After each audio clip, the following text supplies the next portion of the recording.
अस्सलाम वालेकुम वरहमतुल्लाहि वबरकातुहू। आपने तारीख में बड़ी बड़ी एम्पायर्स के बारे में सुना होगा, उन हुक्मरानों के बारे में पढ़ा होगा जिन्होंने 40 से 50 साल तक हुकूमत की, जिनकी सल्तनतें सदियों तक चली। लेकिन क्या आप एक ऐसी हुकूमत को इमेजिन कर सकते हैं जो सिर्फ 2 साल 5 महीने चली, मगर उसकी गूंज आज 1300 साल बाद भी सुनाई देती है? क्या आप इमेजिन कर सकते हैं कि दुनिया की शायद सबसे कामयाब और सबसे ज्यादा याद रखे जाने वाली सबसे छोटी मुद्दत की खिलाफत सिर्फ 2 साल 5 महीने? ऐसा क्या किया उमर बिन अब्दुल अजीज ने जिसने उन्हें सबके दिलों का अजीज बना दिया? और ऐसा क्या था उनके इंसाफ में कि सदियों बाद तक लोग उनकी मिसाल देते हैं? इन सवालों के जवाब सिर्फ कहानियों में नहीं मिल सकते, क्योंकि तारीख या हिस्ट्री को पढ़ने और सुनने के कई अंदाज होते हैं। एक अंदाज कहानियों का है जो दिल को लुभाता है, एक अंदाज अफसानों का है जो वक्त गुजारने के काम आता है, लेकिन एक अंदाज रिसर्च और ऑथेंटिकेशन का भी है। ये वो अंदाज है जो हकीकत को उसकी असली सूरत में पेश करता है। आज हम तारीख के उसी आईने में, उसी रिसर्च के अंदाज से उस शख्सियत के बारे में जानेंगे जिनका जिक्र इंसाफ और तकवे के बगैर मुकम्मल नहीं होता। हम बात करेंगे उमर बिन अब्दुल अजीज रहमतुल्लाह अलैह की।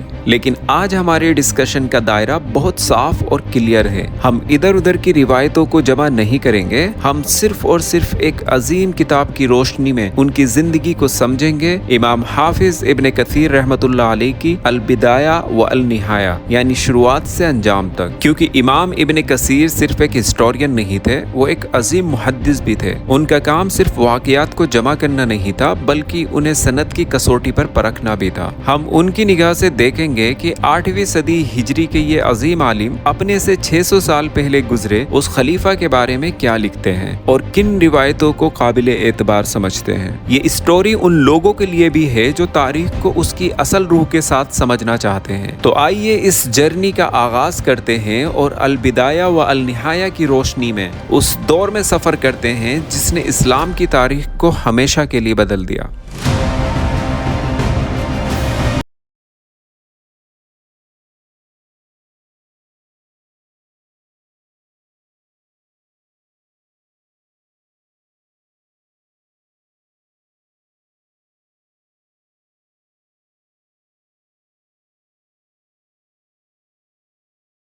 से पहले उनके नस्ब और खानदान पर रोशनी डालते हैं, क्योंकि परवरिश और माहौल किरदार बनाते हैं। तो इमाम इब्न कसीर लिखते हैं कि उनका नाम उमर था, कुन्यत थी अबू हफ्स। उनके वालिद अब्दुल अजीज खलीफा मरवान इब्न हाकम के बेटे थे, लेकिन उनकी शख्सियत का सबसे अहम पहलू उनकी माँ की तरफ से आता है। इब्न कसीर इस मशहूर वाक़ये को नकल करते हैं जिसे कई मुअर्रिखीन ने लिखा है। हजरत उमर फारूक रज़ियल्लाहु अन्हु अपने दौरे खिलाफत में रात को गश्त कर रहे थे। उन्होंने एक घर से एक औरत की आवाज सुनी जो अपनी बेटी से कह रही थी, दूध में पानी मिला दो। बेटी ने जवाब दिया, अमीरुल मोमिनीन यानी हजरत उमर ने इससे मना किया है। माँ ने कहा, अमीरुल मोमिनीन यहाँ कहाँ देख रहे हैं? फिर बेटी ने वो तारीखी जुमला कहा, अगर अमीरुल मोमिनीन नहीं देख रहे तो अमीरुल मोमिनीन का रब तो देख रहा है। हजरत उमर फारूक रज़ियल्लाहु अन्हु इस जवाब से बहुत मुतासिर हुए। उन्होंने अपने गुलाम असलम को निशानी लगाने को कहा और सुबह उस घर में पैगाम भेजकर अपने बेटे आसिम के लिए उस लड़की का रिश्ता मांग लिया। इमाम इब्न कसीर आगे लिखते हैं कि इन्हीं आसिम और उस नेक लड़की से एक बेटी पैदा हुई, उम्मे आसिम, और इन्हीं उम्मे आसिम के बेटे थे उमर बिन अब्दुल अजीज, यानी हजरत उमर फारूक रज़ियल्लाहु अन्हु की पोती के बेटे थे उमर बिन अब्दुल अजीज। मतलब उनकी रगों में हजरत उमर फारूक रज़ियल्लाहु अन्हु का भी खून था और उस लड़की का तकवा भी विरासत में मिला था। उनके वालिद इजिप्ट के गवर्नर थे, लेकिन उन्होंने एजुकेशन के लिए उमर बिन अब्दुल अजीज को मदीना भेज दिया था, और ये उनकी जिंदगी का टर्निंग पॉइंट था। मदीना उस वक्त सहाबा और ताबाइन का मरकज था। उन्होंने वहाँ के बड़े बड़े फुक़हा जैसे सईद इब्न मुसैब, उर्वा इब्न जुबैर और उबैदुल्लाह बिन अब्दुल्लाह से इल्म हासिल किया। यहाँ तक कि वो हजरत अनस बिन मालिक रज़ियल्लाहु अन्हु के पीछे नमाज पढ़ते थे और उनसे हदीसें सीखते थे। और यही वो माहौल था जो उनके दिल में आखिरत का फिक्र और अल्लाह का डर पैदा कर रहा था। खिलाफत से पहले उमर बिन अब्दुल अजीज की जिंदगी 2 हिस्सों में बटी हुई नजर आती है। पहला हिस्सा ऐशो इशरत का दौर। इमाम ابن کثیر نقل کرتے ہیں کہ شروعات میں وہ بنو امیہ کے شہزادوں کی طرح بہت شاہی زندگی گزارتے تھے۔ وہ بہترین کپڑے پہنتے، مہنگی خوشبو لگاتے اور ان کی چال میں ایک خاص قسم کا شاہی انداز، پرائڈ جھلکتا تھا، تکبر جھلکتا تھا۔ انہیں بنو مروان کا زخمی بھی کہا جاتا تھا کیونکہ بچپن میں ایک گھوڑے نے ان کے چہرے پر لات مار دی تھی جس کا نشان ان کے چہرے پہ باقی رہ گیا تھا۔ اور دوسرا دور مدینے کی گورنری، خلیفہ ولید نے انہیں مدینے کا گورنر بنایا۔ ابن کثیر اس دور کو ان کے اندر کی چھپی ہوئی نیکی کے ظاہر ہونے کا دور کہتے ہیں۔ انہوں نے آتے ہی وہ کام کیا جو بنو امیہ کی پالیٹکس میں انوکھا تھا۔ ابن کثیر لکھتے ہیں کہ انہوں نے مدینہ کے 10 سب سے بڑے فقہا کو جمع کیا اور فرمایا، میں ہر فیصلہ آپ کے مشورے سے کروں گا اور اگر آپ مجھے حق سے بھٹکتا ہوا دیکھیں تو مجھے ٹوک دیں۔ اور یہ حکومت میں پبلک اوپینین کو شامل کرنے کی طرف پہلا قدم تھا۔ ان کا دور مدینے کے لیے امن اور خوشحالی کا دور تھا۔ لوگ ان کے انصاف کی وجہ سے ان سے محبت کرتے تھے، یہاں تک کہ عراق میں حجاج بن یوسف کے ظلم سے پریشان لوگ ہجرت کر کے مدینہ آنے لگے تھے۔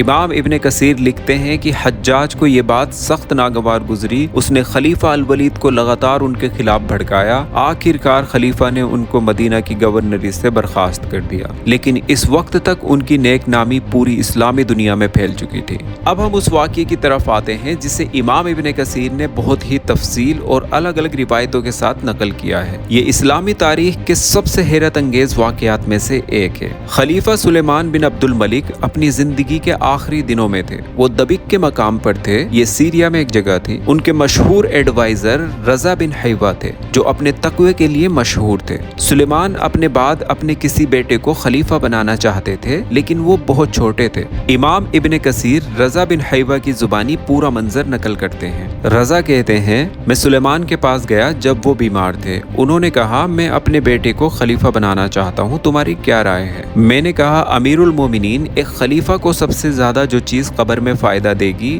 وہ یہ کہ وہ اپنے پیچھے ایک نیک جانشین کو چھوڑ کر جائے۔ سلیمان نے اس بات کو سمجھا۔ رضا نے انہیں عمر بن عبدالعزیز کا نام سجیسٹ کیا۔ سلیمان اس پر راضی ہو گئے۔ پھر انہوں نے ایک وصیت لکھوائی، اس پر اپنی مہر لگائی اور رضا کو دے دی۔ انہوں نے حکم دیا کہ بنو امیہ کے سبھی لوگوں کو جمع کر کے اس بند لفافے پر بیعت لے لی جائے، بنا یہ بتائے کہ اس میں کس کا نام ہے۔ بنو امیہ کے لوگوں نے نہ چاہتے ہوئے بھی اس پر بیعت کر لی۔ اور جب سلیمان کا انتقال ہو گیا، رضا نے سب کو مسجد میں جمع کیا اور وصیت پڑھی۔ جب نام کا اعلان ہوا عمر بن عبدالعزیز، تو پورے خاندان میں ایک سناٹا چھا گیا۔ ہشام بن عبد الملک چلا اٹھے، ہم ان کی بیعت ہرگز نہیں کریں گے۔ لیکن رضا نے ہمت سے کام لیا اور کہا، اللہ کی قسم تم سب سے پہلے بیعت کرو گے ورنہ میں تمہاری گردن اڑا دوں گا۔ لیکن دوسری طرف عمر بن عبدالعزیز کا کیا حال تھا؟ ابن کثیر لکھتے ہیں کہ ان کے اوپر جیسے غم کا پہاڑ ٹوٹ پڑا ہو۔ ان کے منہ سے نکلا، انا للہ و انا الیہ راجعون۔ ان کے لیے یہ کوئی خوشی کی خبر نہیں تھی بلکہ ایک عظیم بوجھ اور آزمائش کا وقت تھا۔ انہوں نے کہا، یہ ذمہ داری مجھ سے پوچھے بنا مجھے دی گئی ہے۔ انہیں زبردستی ممبر پر کھڑا کیا گیا اور پھر انہوں نے اپنا وہ تاریخی خطبہ دیا جسے ابن کثیر نے نقل کیا ہے۔ لوگو، میرے اوپر یہ بوجھ ڈال دیا گیا ہے جبکہ نہ میں نے اسے طلب کیا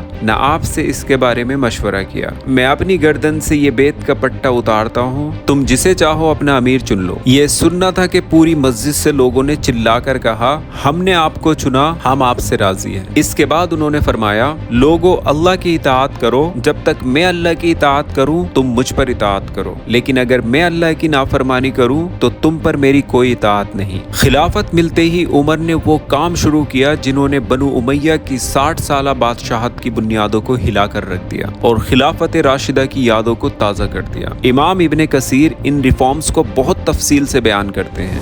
پالیٹکس اینڈ ایڈمنسٹریٹو ریفارمز۔ پہلا انقلاب انہوں نے اپنی ذات پر لاگو کیا، شاہی سواری لوٹا دی، شاہی محل بھی چھوڑ دیا اور اپنی بیوی فاطمہ سے کہا کہ سارا زیور بیت المال میں جمع کرا دو۔ ان کی بیوی نے ان کی بات پر فوراً عمل کیا اور سارا زیور بیت المال میں جمع کرا دیا۔ ابن کثیر لکھتے ہیں کہ وہ رات کو بیت المال کا چراغ جلا کر کام کرتے اور جب کوئی ذاتی بات کرنی ہوتی یا اپنی پرسنل بات کرنی ہوتی تو اس چراغ کو بجھا دیتے اور کہتے کہ یہ مسلمانوں کا تیل ہے، थे, मतलब वो ये नहीं चाहते थे कि वो अपनी पर्सनल बातचीत में या फजूल बातों में बैतुल माल के पैसे से आया हुआ तेल खर्च हो या सरकारी तेल खर्च हो। उनका सबसे बड़ा सियासी काम, इब्ने कसीर लिखते हैं कि बनु उमैया के दौर से जुम्मे के खुतबे में हजरत अली पर लानतान की रस्म चली आ रही थी। उमर ने खलीफा बनते ही इस लानतान को फौरन बंद करवाया और हुक्म जारी किया कि इसकी जगह कुरान की ये आयत पढ़ी जाए, जिसका मैं हिंदी में तर्जुमा बता देता हूँ। बेशक अल्लाह हुक्म देता है इंसाफ का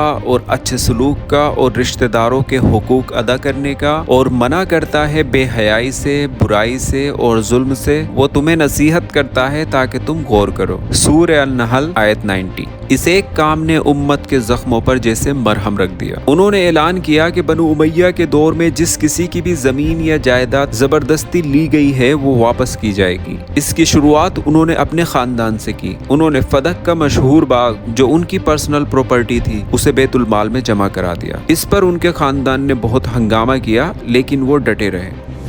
इकोनॉमिक रिफॉर्म्स। उन्होंने तमाम गैर शरई टैक्सेस, जिसे मकस या मुकुस कहा जाता था, खत्म कर दिए। इससे कारोबार और ट्रेड को बहुत बूस्ट मिला। उन्होंने ज़कात के निज़ाम को इस तरह बेहतर बनाया कि लोग खुशहाल हो गए। इब्ने कसीर उनके गवर्नर याह्या इब्ने सईद का कौल नकल करते हैं कि उमर ने मुझे अफ्रीका ज़कात वसूल करने भेजा। मैंने ज़कात जमा की और फिर फुकरा को तलाश किया, यानी ज़रूरतमंदों को तलाश किया, लेकिन मुझे कोई ज़कात लेने वाला नहीं मिला। उमर ने लोगों को बेनियाज कर दिया था, सेल्फ सफिशिएंट कर दिया था। फिर उस ज़कात की रकम से गुलाम आज़ाद किए गए। Religious and social reforms. Ibne Kathir खुद एक मुहद्दिस होने के नाते इस काम को बहुत अहमियत देते हैं। उमर ने देखा कि सहाबा और ताबईन उठते जा रहे हैं। उन्हें डर हुआ कि हदीस का इल्म कहीं ज़ाया न हो जाए। उन्होंने मदीना के गवर्नर अबू बकर इब्ने हज़्म को वो तारीखी ख़त लिखा, देखो रसूलुल्लाह सल्लल्लाहु अलैहि वसल्लम की जो भी हदीस मिल सके उसे लिख लो, क्योंकि मुझे इल्म के मिटने और उलमा के चले जाने का अंदेशा है। ये इस्लाम में हदीस की ऑफिशियल कंपाइलेशन की पहली कोशिश थी। दावत और तबलीग को लेकर उनका मानना था कि इस्लाम किरदार से फैलता है, तलवार से नहीं। जब उनके एक गवर्नर ने लिखा कि लोग जिजिया से बचने के लिए मुसलमान हो रहे हैं, जिससे रेवेन्यू कम हो गया है, तो उमर ने जवाब में लिखा, तुम्हारे लिए बुरा हो, अल्लाह ने मोहम्मद सल्लल्लाहु अलैहि वसल्लम को हादी, गाइड बनाकर भेजा था, ना कि टैक्स कलेक्टर बनाकर। वेल, इंसाफ का रास्ता हमेशा कांटों से भरा होता है। उमर बिन अब्दुल अजीज की सबसे बड़ी मुखालिफत उनके अपने खानदान बनु उमैया से आई। उनके रिफॉर्म से बनु उमैया के शहजादों की जागीरें और ऐशो आराम छिन चुके थे। वो उनके सख्त दुश्मन हो गए थे। इब्ने कसीर नकल करते हैं कि उनके चचा मसलमा बिन अब्दुल मलिक उनके पास आए और कहा, आपने बनु मरवान के साथ वो सलूक किया है जो आपसे पहले किसी ने नहीं किया। उमर ने जवाब दिया, ये उनका हक था जो मैं उन्हें लौटा रहा हूँ। उनकी इस्लाहत से तंग आकर बनु उमैया ने उन्हें रास्ते से हटाने का फैसला किया। इमाम इब्ने कसीर इस रिवायत को नकल करते हैं कि उनके गुलाम को 1000 दिनार देकर उनके खाने में जहर मिलवा दिया गया। जब उन्हें जहर का असर महसूस हुआ तो उन्होंने उस गुलाम को बुलाया। उसने अपना जुर्म कबूल कर लिया। उमर ने उससे वो 1000 दिनार लिए और बैतुल माल में जमा करवाया और उस गुलाम से फरमाया, जाओ, मैं तुम्हें अल्लाह के लिए माफ करता हूँ, यहाँ से ऐसी जगह भाग जाओ जहाँ कोई तुम्हें न देख सके। अपने कातिल के साथ ये रहम और फॉरगिवनेस उनके किरदार की बुलंदी की दलील है। उनकी वफात रजब 101 हिजरी फरवरी 720 में हुई। उनकी उम्र उस वक्त 39 साल थी। उनकी हुकूमत सिर्फ 2 साल 5 महीने और कुछ दिन रही। इब्ने कसीर लिखते हैं कि उनके आखिरी वक्त में उनकी जुबान पर कुरान की ये आयत थी, जिसका उर्दू तर्जुमा ये है, आखिरत का वो घर जन्नत हम उन लोगों के लिए बनाते हैं जो जमीन में न बड़ाई चाहते हैं और न फसाद फैलाते हैं, और अच्छा अंजाम परहेजगारों के ही लिए है। सूरह अल-क़सस आयत 83। मतलब आसान लफ्जों में ये है, यानी जन्नत और अल्लाह की रजा सिर्फ उन लोगों के लिए है जो तकवा, अल्लाह का डर रखने वाले परहेजगार हैं, जो अल्लाह के बताए हुए रास्ते पर चलते हैं, उसके अहकामात पर अमल करते हैं और उसका इनकार नहीं करते। इमाम इब्ने कसीर अपनी किताब में उमर बिन अब्दुल अजीज का जिक्र करने के बाद उनके लिए दुआ करते हैं और उन्हें इमाम Rashid, the rightly guided leader, और खलीफा हिदायत याफ्ता, द राइटली गाइडेड कैलिफ कहते हैं। उमर बिन अब्दुल अजीज की जिंदगी, जैसा कि अल बिदाया अल निहाया में बयान हुई है, हमें बताती है कि हुकूमत एक अमानत है, मिल्कियत नहीं। लीडरशिप कुर्सी नहीं, जिम्मेदारी है। और असली कामयाबी दुनिया की शोहरत नहीं बल्कि अल्लाह के सामने सक्सेसफुल होना है। उन्होंने सिर्फ 2 साल 5 महीने में साबित कर दिया कि अगर नियत साफ हो तो अल्लाह वक्त में बरकत दे देता है। उनका दौर इस बात का सबूत है कि खिलाफत राशिदा का मॉडल हर दौर में काबिल अमल है। उम्मीद है उमर बिन अब्दुल अजीज